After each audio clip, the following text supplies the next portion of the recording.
자, 어제에 이어서 두 번째 시간으로 접어들 텐데, 다들 잘 봤는지는 모르겠고, 매니큐어 벗겼습니다. 친구 중에 하나가 동영상을 보다가 물을 뿜었어요, 쌤이라고 이야기를 하면서, 빨리 벗겼습니다. 또 아이들이랑 놀다가 다른 거를 할 수도 있어요. 자, 우선은 이제 수업을 진행할 건데, 오늘은 김영랑, 김영랑 작품의 독을 차고 부분을 할 겁니다. 자, 김영랑에 대해서는 굉장히 많은 이야기들이 나올 텐데, 우선 가장 대표적으로 이야기되는 부분이 모란이 피기까지는 이라는 작품이 굉장히 유명해요. 이 작품 같은 경우에는 모의고사나 고등학교 문학 부분에서 빼놓지 않고 나오는 부분들이다 보니까 항상 모란이 피기까지는 꼭 기억을 해두도록 하고, 저 이거 봤어요 라고 하는 예린이 같은 친구들이 있을 텐데, 한번 모란이 피기까지는 꼭 공부를 해두고, 오늘은 모란이 피기까지는 이라는 너무나 유명한 작품 말고 그 뒤에 종종 등장하는 독을 차고 라고 하는 작품을 보도록 할 겁니다. 자, 김영랑에 대해서는 굉장히 많은 이야기들이 있다고 얘기를 했는데, 일제강점기 때의 사람이고요. 어제에 이어서 일제강점기 때 사람이 나오기 시작하죠. 일제강점기 때 작품들의 특징이라고 이야기할 수 있는 것 중에 하나를 가지고 이제 이야기를 할 겁니다. 자, 일제강점기라고 한다면 문학작품, 특히 시 부분에서는 저항시를 썼던 사람들이냐, 혹은 서정시를 쓰는 사람이냐에 따라서 많은 이야기를 나눌 수 있을 것이라고 생각을 하게 됩니다. 일단 저항시를 쓰는 사람들은 다시 계열이 급진, 온건 등으로 나눌 수도 있을 거예요. 급진 같은 경우에는 방금 우리가 봤던 김영랑, 그 다음에 심훈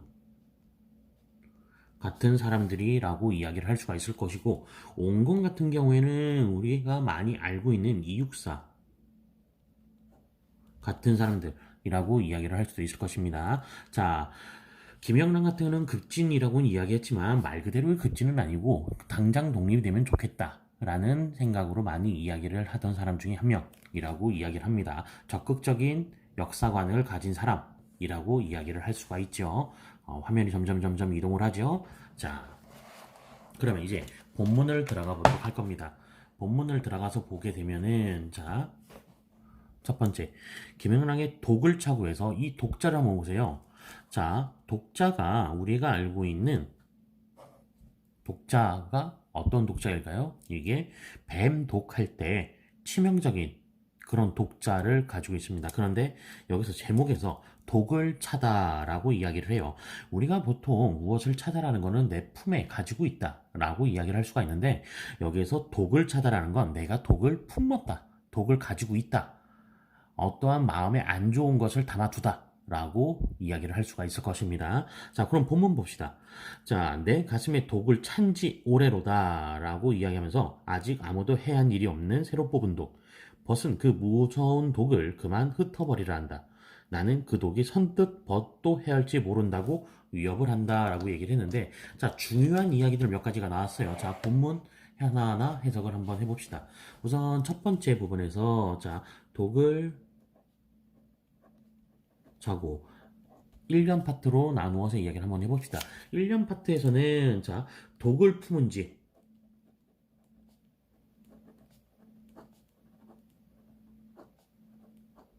독을 푼 지 오래다라고 이야기를 해요. 자, 그럼 이 부분은 우리가 할 수 있는 부분이 이렇게, 일제강점기라는 힌트를 받았으니까 일제 시대의 현실에 대한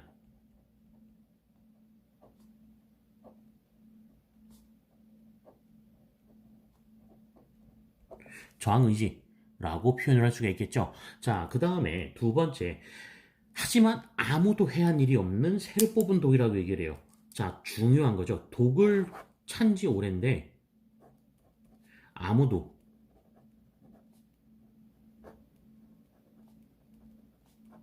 아무도 해한 일이 없는, 아무도 해친 적이 없는, 누구한테도 위험하지는 않은 이라고 이야기를 할 수가 있어요. 자, 그런데 그 위험하지 않다고 자신이 이야기했던 그 독이, 자, 조건이 생기죠. 벗은 흩어버리라.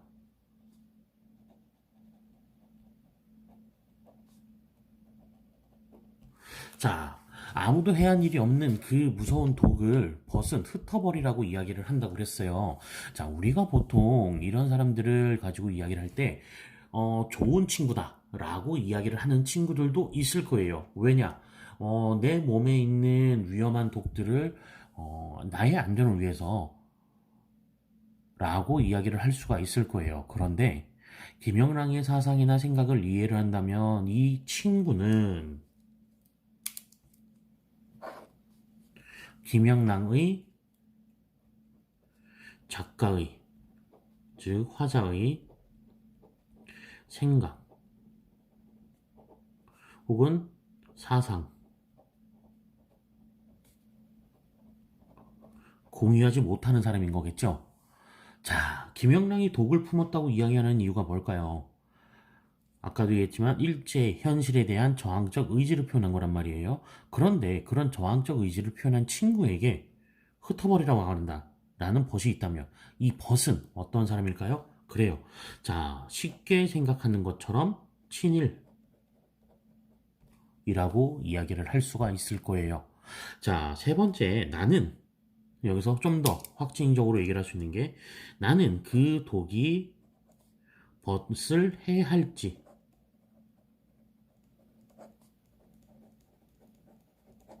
모른다. 자, 중요한 말이죠. 아무도 해한 일이 없는 그 독이 누구를 해할지도 모른다고 얘기하는 거예요. 벗. 자신과 얘기했던 이 벗을 해할지도 모른다고 얘기하는 거죠. 그러면 이 벗은 친일이라는 카테고리가 생기게 되는 거예요. 자, 다시 본문을 보도록 합시다. 아이고, 오늘은 조금 화면이 많이 움직이죠. 조금 더 잘 보이게 해주려고 이것저것 여러 가지 하다 보니까 화면이 이렇게 많이 움직이는 경우가 있는 것 같아요. 이해해주고. 자, 그럼 두 번째 포인트 봅시다. 두 번째 연애 보니까 독 안 차고 살아도 머지않아 너와 나가. 너와 나. 여기서 너는 누굴까요? 그렇죠. 앞에 얘기했던 벗이겠죠. 자, 마주 가버리면, 즉 죽어버리면 억만 세대가 그 뒤로 잠자코 흘러갈 것을 나중에 땅덩이 모자라서 모래알이 될 것임을 허무한 뒤 독은 쳐서 무엇하냐고 라고 이야기를 하게 돼요. 자, 독은 차서 무엇하냐고. 누가 하는 말인가요? 벗이 하는 말이겠죠. 자, 이연의 카테고리는 이렇게 얘기를 할 수 있을 겁니다. 자, 이연 전체는 벗이 누구에게? 김영랑에게. 즉, 여기는 김영랑이라고 하지 말고 화자라고 합시다. 작가. 자, 김영랑에게 하는 이야기가 되는 거예요. 충고, 조언을 가장한 친일적 행위가 되겠죠. 자, 그 벗이 뭐라고 이야기했냐? 허무한 뒤. 자, 허무하다. 무엇이? 독을 타서 무엇 하겠느냐라고 이야기를 해요. 자, 즉, 이 벗은 이렇게 얘기를 하는 거예요. 일제의 저항적 의지를 가져봤자 무엇 하겠느냐? 너랑 나랑 그 뒤로 억만 세대가 뒤따라올 것이다. 라고 이야기를 하죠. 자, 이 벗은 김영랑에게 계속 설득을 하고 있다라고 이야기를 할 수가 있어요. 자, 마지막 세 번째 포인트 봅시다. 자, 세 번째 포인트를 보자고 보니까 이렇게 볼 수 있을 것 같아요. 아, 내가 이 세상에 태어났음을 원망 않고 보낸 어느 하루가 있었던가. 허무한 뒤. 허나, 자, 중요한 거 나왔어요. 자, 김영랑도 이 부분에서 친구가 얘기한 말에 동의를 하고 있다라고 생각할 수가 있어요. 자, 그런데 중요한 거 시상의 전환이 이루어지죠. 허나, 앞뒤로 덤비는 이리 승냥이 바야흐로 내 마음을 노림에 내 산채 짐승이 밥이 되어 찢기우고 핥기우랴 내 맡긴 신세임을. 자, 헌화를 통해서 시상의 전환이 이루어지고 있었다라는 부분은 굉장히 중요한 부분이 우리나라 시들 중에서 자, 포인트를 이렇게 잠깐 두도록 해볼게요. 자, 우리나라 시들 중에서 첫 번째 시상의 전환이 이루어지는 시들 같은 경우에 조건이 있어요. 첫 번째 조건이 부정에서 긍정으로 가야 된다. 자, 시험에 나오는 시들은 그리고 시험에 나오는 시들 중에 시상의 전환이 이루어지는 시들은 거의 대부분 부정에서 긍정으로 가는 시들이 대부분입니다. 두 번째 조건, 시상의 전환이 이루어질 때의 두 번째 조건은 심각한 부분에서, 즉 심각한 부분에서 위로를 해주는, 즉 두 가지를 합쳐놓고 보면 시상의 전환은 부정적 상황에서 긍정적 상황으로 이루어지는 부분이라고 이야기를 할 수가 있어요. 지금 김영랑 작품에서도 이렇게 얘기를 할 수 있죠. 자, 허나라고 이야기하는 부분이 시상의 전환을 통해서 앞뒤로 덤비는 일이 승량이 때, 자, 일이 승량이 때 어디겠어요? 일제겠죠. 일제들을 통해서 내 마음을 노림에 일제들, 즉 여기서 일제들이라는 건 일본 자체가 될 수도 있겠지만 앞에 얘기했던 이 벗 같은 사람들도 될 수 있다. 발음 조심해야 되죠. 이런 벗 같은. 자, 내 산채로 짐승의 밥이 되어 찢기우고 핥히오랴 내 맡긴 신세임을. 자, 처참한 자신의 현실을 이야기하지만 이 부분을 다르게 생각한다면 자신의 현실뿐만 아니라 의지도 표현이 되고 있다라고 생각해 줄 수가 있어요. 자, 그래서 의지 표현이 좀 더 강하게 드러나는 마지막 부분. 나는 독을 차고 가리라. 마금날. 자, 마지막 날. 내 외로운 눈을 건지기 위해. 자, 이 부분. 자, 마지막 부분 다 퉁쳐서 세 번째로 칠게요. 자, 세 번째. 마지막 날.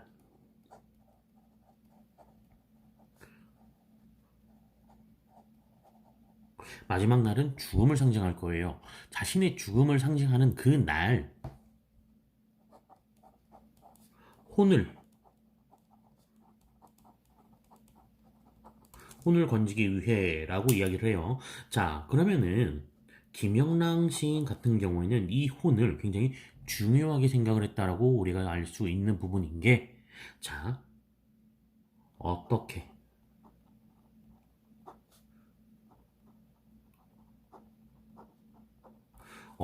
어떠한 삶을 살았냐가 김영랑 시인에게는 가장 중요한 포인트가 되었다고 이야기를 할 수 있어요. 자, 그냥 대충 앞에 얘기했던 친구처럼 살아가는 게 아니라 김영랑처럼 어떤 어떻게 살아서 맑은 혼으로 살아가느냐라고 이야기를 할 수 있죠. 그래서 전체적으로 봤을 때 화자와 벗은 대칭적 입장에 사는 존재라고 이야기를 할 수가 있어요.